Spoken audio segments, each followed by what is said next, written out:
ये कहानी है मेहनत और संघर्ष की। ये कहानी है एक ऐसे गरीब लड़के की जो कभी खाने के लिए दाने दाने तक का मोहताज था, जिसके पास सर ढकने के लिए छत तक नहीं था। उसने कैसे अपनी अथक प्रयास और जी तोड़ मेहनत के दम पर गरीबी से करोड़ों तक का सफर को तय कर डाला, उसके बारे में। कहानी की शुरुआत में हम जिंग हाओ और उसके बहन को देखते हैं। उसे अपनी साथ साथ अपनी 6 साल की बहन को भी संभालना पड़ता था। उसकी रिस्पॉन्सिबिलिटी उठानी पड़ती थी क्योंकि कुछ वक्त पहले उनकी माँ की मृत्यु हो चुकी थी और उनका पिता उन दोनों को छोड़कर किसी औरत के साथ भाग चुका था। वो अपनी बहन को स्कूल पर छोड़ने के बाद डॉक्टर के पास जाता है। वहां पर उसे पता चलता है कि उसकी बहन को भी वही बीमारी हुई है जो बीमारी उसकी माँ को खा गई। अगर जल्दी ही उसका इलाज नहीं हुआ तो उसकी मौत भी हो सकती है। डॉक्टर उसे बताते हैं कि इलाज के लिए ढेर सारी रकम चाहिए, परंतु जिंग हाओ एक छोटे से मोबाइल रिपेयर शॉप में काम करता था। लेकिन इस काम से उसे इतने पैसे भी नहीं बन रहे थे कि उन दोनों को रोज भरपेट खाना तक नसीब हो सके।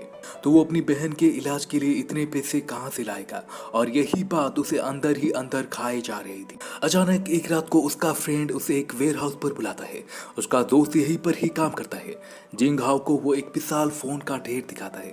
दरअसल ये सब के सब फोन सेकेंड हैंड है। इन फोन्स का मालिक कुछ दिन पहले ही जेल जा चुका है और वो अब कभी भी जेल से बाहर नहीं आने वाला। उसका दोस्त उसे बताता है कि तुम ये सारे फोन्स को अपने पास रख लो और बदले में मुझे सिर्फ 1 लाख येन दे देना। जिसके पास खाने तक का पैसा नहीं हो वो भला 1 लाख येन कहाँ से लाएगा। इसलिए वो कुछ फोन को अपने साथ लेकर वहां से चला जाता है। रात को वहां से लाए हुए फोन्स को रिपेयर करने लग जाता है और कुछ वक्त के मेहनत के बाद फोन सही से काम करने लगते हैं। ये देखकर वो बहुत ही खुश हो जाता है और अपने मन में ठान लेता है कि वो पुरानी फोन्स को खरीद लेगा और उन्हें रिपेयर करके बेचने के बाद जो पैसे बनेंगे उससे वो अपनी बहन की इलाज कराएगा। अगले दिन वो बैंक में 1 लाख येन के लिए लोन अप्लाई कर देता है क्योंकि उसके पास इतने पैसे नहीं थे। इसके तुरंत बाद ही वो एक मोबाइल शॉप के ओनर के पास जाता है और उसके साथ डील तय कर लेता है कि वो उन पुरानी फोन्स को रिपेयर करके उसे देगा और दुकानदार उन फोन्स को बेचेगा। दुकानदार भी इस बात के लिए मान जाता है और जब जिंग हाओ अपनी प्रॉफिट को कैलकुलेट करता है तो उसे कुल 9 लाख येन का प्रॉफिट होने वाला था और ये रकम जिंग हाओ के लिए बहुत बड़ा था, जिससे उसकी बहन की इलाज भी हो जाएगा और उसके कई सारे प्रॉब्लम भी सोल्व हो जाएंगे।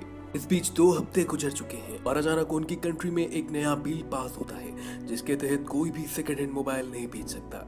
अब सेकेंड हैंड मोबाइल बेचना एक इलीगल एक्टिविटी बन चुका था, इसलिए वो दुकानदार जिंग के सेकेंड हैंड फोन को लेने से इनकार कर देता है। ये सुनते ही जिंग पर दुखों का पहाड़ टूट पड़ता है। उसके सारे सपने धरे के धरे रह जाते हैं क्योंकि अब तक वो उन फोन की ढेर में से सिर्फ 8 या 10 फोन को बेच पाया था। बाकी के फोन्स का वो क्या करेगा उसे कुछ समझ नहीं आ रहा था। फिर अगले दिन वो सानी इलेक्ट्रॉनिक्स नाम के एक बड़ी कंपनी में जाता है।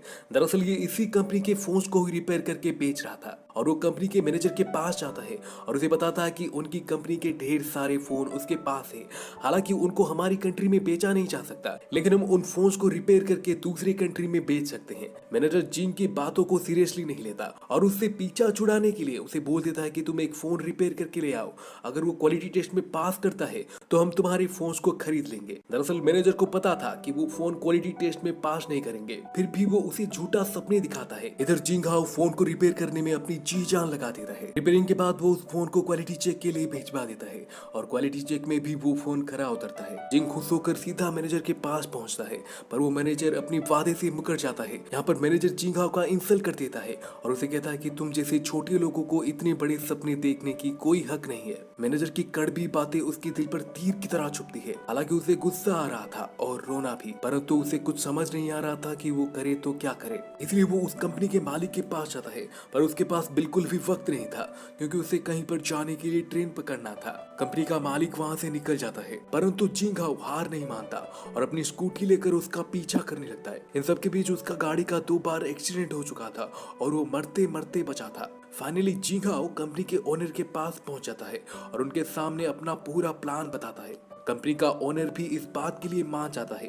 आखिर जिंग उनके कंपनी को इनडायरेक्ट लॉसेस से बचाने की बात कर रहा था, परंतु कंपनी का ओनर उसे कहता है कि ना ही मैं तुम्हें 1 रुपए एडवांस में दूंगा, ना ही कोई एम्प्लॉय, तुम्हें सब कुछ खुद से करना होगा। साथ ही साथ तुम्हारे सारे फोन्स को क्वालिटी टेस्ट में पास भी होना होगा, तभी मैं तुम्हारे सारे फोन्स को खरीदूंगा। ट्रेन से उतरने के बाद जिंग हाओ सोच में पड़ जाता है क्योंकि अगर वो डील सक्सेस होता है तो वो रातों रात करोड़पति बन जाएगा, उसके सारे प्रॉब्लम सॉल्व हो जाएंगे। और अगर वो डील नाकाम रहता है तो वो अपना सब कुछ गवा देगा। कुछ दिनों में उसका मोबाइल रिपेयर शॉप भी उससे छीन जाता है, क्योंकि वो अब तक बैंक का लोन नहीं चुका पाया था।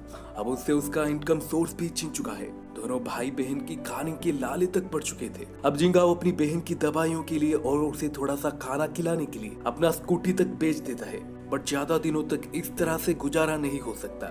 इसलिए वो अगले दिन अपने फ्रेंड के पास जाता है और उसके पैरों पर गिर के उससे हेल्प मांगता है। आखिर में उसका दोस्त विंडो क्लीनर का एक जॉब उसे दिला देता है। हालांकि उसे दूसरे काम भी मिल सकता था, लेकिन जिंग ने इस जोखिम भरे काम को चुना, क्योंकि इस काम में बाकी कामों की तुलना में थोड़ा ज्यादा पैसा मिल रहा था। फिर भी इतना पैसा उसके लिए काफी नहीं था और उसे उसकी बहन की इलाज भी तो करवाना होगा। अगले दिन जिंगहाओ 3000 येन की भाड़े पर एक जगह रेंट पर लेता है और अपनी दोस्त की मदद से उस जगह की साफ सफाई करके उसे फैक्ट्री जैसा बना देता है। अब वो सारे फोन्स को उस फैक्ट्री में ले आता है, पर अभी भी उसके प्रॉब्लम सॉल्व नहीं हुए थे, क्योंकि वो इतने सारे फोन्स को अकेले ठीक नहीं कर सकता। इसके लिए उसे और भी कई सारे एम्प्लॉयज की जरूरत पड़ेगी। लेकिन दिक्कत ये था कि जब वो खुद दाने दाने का मोहताज है, तो वो उन सबको कहां से सैलरी दे पाएगा। इसलिए वो ऐसे लोगों को ढूंढता है जिनके पास कोई अच्छी सी जॉब नहीं है। सबसे पहले वो एक लड़की से मिलता है जो कि फोन रिपेयरिंग की एक अच्छी जानकार है। दरअसल ये लड़की पहले जिस कंपनी में काम करती थी, वहाँ पर उसका एक्सीडेंट हो गया, जिस वजह से उसे कम सुनाई देने लगा और उसे उस जॉब से निकाल दिया गया। अब वो छोटे मोटे काम करके अपना गुजारा कर रही थी। फिर उसे एक फाइटर मिलता है जो कि पहले किसी कंपनी में मैनेजर हुआ करता था, लेकिन फाइटिंग करते वक्त उसने किसी को मार दिया था और अब वो 2 साल जेल में रहकर आया है, तो उसे कोई भी काम नहीं दे रहा था। इसलिए जिंगहाओ उसे भी अपनी टीम में शामिल कर लेता है। उसे जो तीसरा बंदा मिलता है वो एक गेमर है। उसे भी कुछ पैसों की जरूरत थी, क्योंकि कुछ ही दिनों में वो शादी करने वाला था। वो गेमर जिंगहाओ को एक बूढ़े आदमी से मिलाता है और वो बूढ़ा आदमी अपने कुछ और दोस्तों को वहाँ पर ले आता है और इन सब के पास मोबाइल रिपेयरिंग का एक बहुत अच्छा खासा एक्सपीरियंस था। अब इन सबको साथ में लेकर जिंगहाओ अपना एक कंपनी शुरू करता है और इस कंपनी का नाम रखता है नाइस व्यू। जिंगहाओ दिन में विंडो क्लीनिंग का काम करता है और रात को फोन रिपेयरिंग का। दूसरी तरफ उसकी बहन की तबीयत और भी बिगड़ रही थी। कुछ दिनों बाद वो गेमर एक लड़की के साथ शादी कर लेता है और वो सब उसकी मैरिज फंक्शन में गए हुए थे। वहाँ पर सब बहुत ही एंजॉय करते हैं। जिंगहाओ जब अपनी बहन के साथ घर पर आता है तो उसके घर पर ताला लगा हुआ था। दरअसल उसके लैंडलॉर्ड ने उसे घर छोड़ने के लिए एक नोटिस लिखा था, क्योंकि उसने काफी टाइम से अपना रेंट नहीं भरा था। इतनी रात को वो दोनों बेसहारा और बेघर हो चुके थे। इसलिए वो अपनी बहन को लेकर अपनी फैक्ट्री में चला जाता है। यहाँ पर कोने में कुछ बॉक्सेस को जोड़कर अपनी बहन को सुलाने की बंदोबस्त करता है, परंतु मन ही मन वो खुद को बहुत ही कोस रहा था, क्योंकि उसकी बहन की तबीयत बिगड़ रहा था। उसे जतन की जरूरत थी, उसे केयर की जरूरत थी। लेकिन जिंगहाओ उसे सही से 2 वक्त का खाना तक नहीं दे पा रहा था। परंतु वो ऐसे हार नहीं मान सकता, क्योंकि उसे अपनी बहन का इलाज भी कराना था। कुछ दिनों तक ये सिलसिला ऐसे ही चलता गया, पर अब नौबत यहाँ तक आ चुकी थी कि उसे फैक्ट्री को भी छोड़ना पड़ेगा, क्योंकि उसने 2 महीने से फैक्ट्री का रेंट भी नहीं भरा। अब फैक्ट्री का ओनर उसे 1 हफ्ते में फैक्ट्री को खाली करने के लिए बोल देता है। जिंगहाओ फैक्ट्री ओनर को काफी मिन्नतें करता है कि वो थोड़ा सा और मोहलत देते, वो जल्द ही उसके सारे पैसे लौटा देगा, लेकिन फैक्ट्री का ओनर उसका एक नहीं सुनता। आखिर में वो कुछ पैसों की मदद मांगने के लिए उस मैनेजर के पास पहुंच जाता है जिसने उसे सबके सामने इंसल्ट करा था। पर मैनेजर उसे ये कहकर हेल्प करने से मना कर देता है कि ओनर के डील के मुताबिक मैं तुम्हें एक भी पैसा नहीं दे सकता, तुम्हें जो कुछ भी करना है खुद से ही करना पड़ेगा। ये सुनकर जिंगहाओ वहां से निकल आता है। बाहर प्रचंड बारिश हो रही थी। इधर उसकी बहन का दिल उदास था और आंखें भर आई थी, क्योंकि उसका भाई अभी तक घर नहीं लौटा। बारिश रुकने के बाद जिंगहाओ अपनी बहन के पास लौटाता है और उसकी बहन उसे देखकर अपना आंसू रोक नहीं पाती। वो अपनी भाई को देखने के बाद बिलख बिलख कर रोने लगती है। यहाँ पर जिंगहाओ कुछ देर बाद अपनी माँ की बातों को याद कर रहा था, जो कि मरते मरते जिंगहाओ को अपनी बहन का ख्याल रखने के लिए कहकर गई थी। तभी उसे बाहर कुछ आवाज सुनाई देती है और वो बाहर आकर देखता है कि उसने जहाँ पर अपने मोबाइल को रखा था उस जगह की छत गिर चुकी है। कुछ देर बाद फैक्ट्री का ओनर भी उसके पास आ जाता है और उसे कहता है कि तुम्हारे पास 3 दिन का वक्त है, अगर तुम पैसे नहीं चुका पाए तो तुम्हें यहाँ से जाना होगा। अब जिंगहाओ भी अपने एम्प्लॉयज को सारी बातें बता देता है और वो कहता है कि 2 हफ्ते के बाद इन सारी फोन्स को क्वालिटी टेस्ट के लिए भेजना होगा, वरना ये डील कैंसिल हो जाएगी। ये सुनकर उसके सारे एम्प्लॉयज कहते हैं कि ये फैक्ट्री हमारे लिए सिर्फ एक फैक्ट्री नहीं है, ये हमारे लिए हमारी परिवार की तरह है। हम सिर्फ पैसों के लिए यहाँ पर काम नहीं करते। इसके बाद सब लोग कुछ कुछ फोन अपने साथ लेकर घर चले जाते हैं और वहीं से फोन को रिपेयर करते हैं। जिंगाओ के पास रहने के लिए अब कोई घर नहीं था, इसलिए वो गवर्नमेंट शेल्टर प्लेस पर चला जाता है और वहीं से वो फोन को ठीक करने लगता है। एक रात को उसकी बहन उसे अपने पास बुलाती है और उसे कहती है कि भैया, मैंने सपने में माँ को देखा और माँ मुझे तुम्हारी ख्याल रखने के लिए कह रही थी। मुझे पता है कि मेरी वजह से तुम्हें बहुत तकलीफ उठाना पड़ रहा है। तुम्हारे सारे दुखों का कारण मैं हूँ भैया।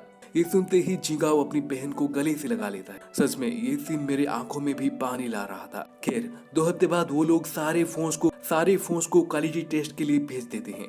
कुछ वक्त बाद कंपनी का ओनर उन्हें ऑफिस में बुलाता है और उन्हें बता देता है क्योंकि उनके सारे फोन्स क्वालिटी टेस्ट में पास हो चुके थे और कंपनी का ओनर उनके कंपनी के साथ 2 साल का कॉन्ट्रैक्ट भी साइन करवा लेता है। पर 6 महीने बाद ही एक बड़ा सा रकम उनकी कंपनी को देने का वादा करता है। इतनी बड़ी रकम को सुनकर सबकी भौवें ऊपर उठ जाती है, लेकिन जिंगाओ उनसे कहता है कि मुझे तुरंत ही कुछ पैसों की जरूरत है।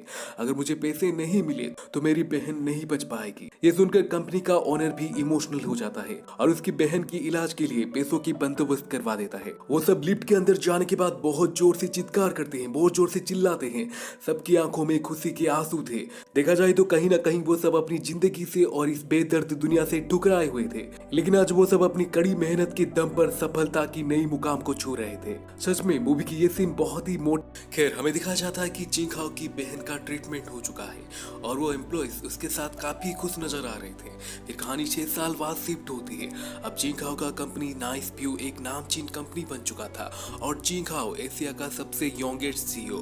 हालांकि जिंगाओ के लिए ये सफर आसान नहीं था, लेकिन उसने कभी भी मेहनत का दामन नहीं छोड़ा और अपनी हार ना मानने वाली जज्बे को उसने कभी भी मरने नहीं दिया। अक्सर हमारे साथ भी कुछ ऐसा ही होता है। हम लोग कुछ करने से पहले ही हार मान लेते हैं और 100 बात की एक बात ये भी है कि अगर आपको सूरज की तरह चमकना है तो सूरज की तरह खुद को मेहनत की आग में जलाना होगा, त्याग की तपिश में झुलसाना होगा। तभी आपकी काया को सूरज की चमक मिलेगी, तभी आपके नाम का डंका बजेगा। और अंत में कहानी हमें ये सिखा जाती है कि हालत कितने भी बुरे हो, अगर आपको खुद पर और अपने सपनों पर भरोसा है, अगर आप मेहनत करने की जज्बा रखते हैं, अगर आप अपने सपनों के लिए किसी भी परिस्थिति से लड़ने का गर्ज रखते हैं, गुर्दा रखते हैं, तो एक दिन कामयाबी आपके कदम जरूर चूमेगी। और इसी के साथ ये कहानी यहीं पर खत्म हो जाती है।